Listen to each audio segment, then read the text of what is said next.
Well, the US central bank has indicated smaller rate cuts are ahead, while China sees its biggest one-day gain since 2008 in terms of stock market returns.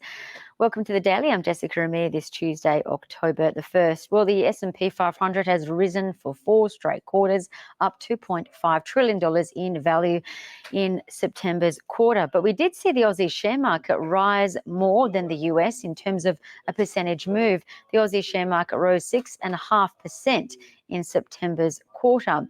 And now that we are seeing the Federal Reserve Chair Jerome Powell indicating that they're not in any rush to cut rates, we're seeing traders expect less US rate cuts ahead, now only expecting 1.4% of US rate cuts for the year ahead. So the question is, could the Aussie share market start to outperform the US in the upcoming quarter? Here are 6 considerations for you. Firstly, consider hedge funds are facing margin calls after China's market rose 8.5% yesterday.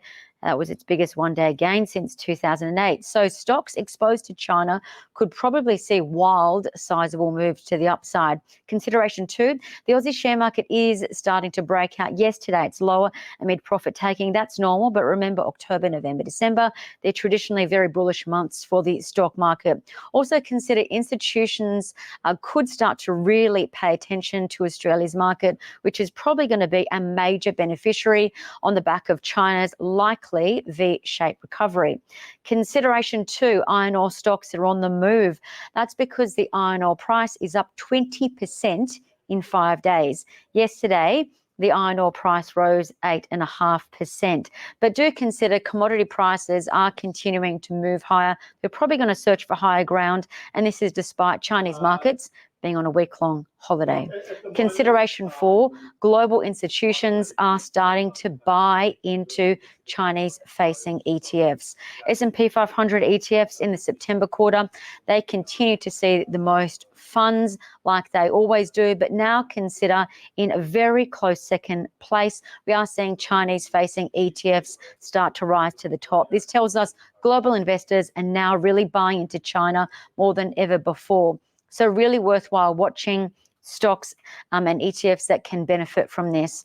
Chinese ETFs to perhaps pay attention to include the iShares MSCI China ETF, the Invesco China Tech ETF, as well as the 3 times leveraged China Bull ETF Yin. Also consider, really important to note, that Chinese stocks, just to reiterate, they are seeing more fund flows than the US tech stocks are in the QQQ ETF. That's a major takeaway for today.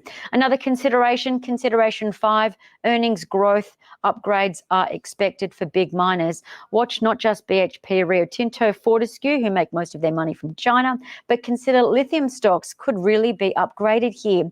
And that's because lithium prices have now finally found what looks to be a new bottom.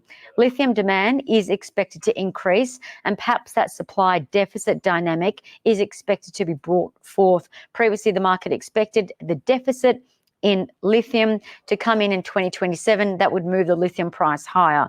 So do watch for stocks now to be upgraded, including MinRes. MinRes is already up. Their shares are up 41% in 5 days. But do keep in mind that other lithium stocks are expected to make sizable moves. Consideration 6, building approvals are on watch today in Australia in terms of economic releases. This is really important to watch. We did see building approvals rise over 10% in the prior read. Building approvals are expected to pull back though, but the bottom line is those consumers who have got enough money to borrow to build, they're still looking pretty strong. And this is really reflective of what we are seeing in stock moves in the likes of Brickworks and Zhong's Ling that are both up 9% in 5 days. And that's the Daily. See you tomorrow.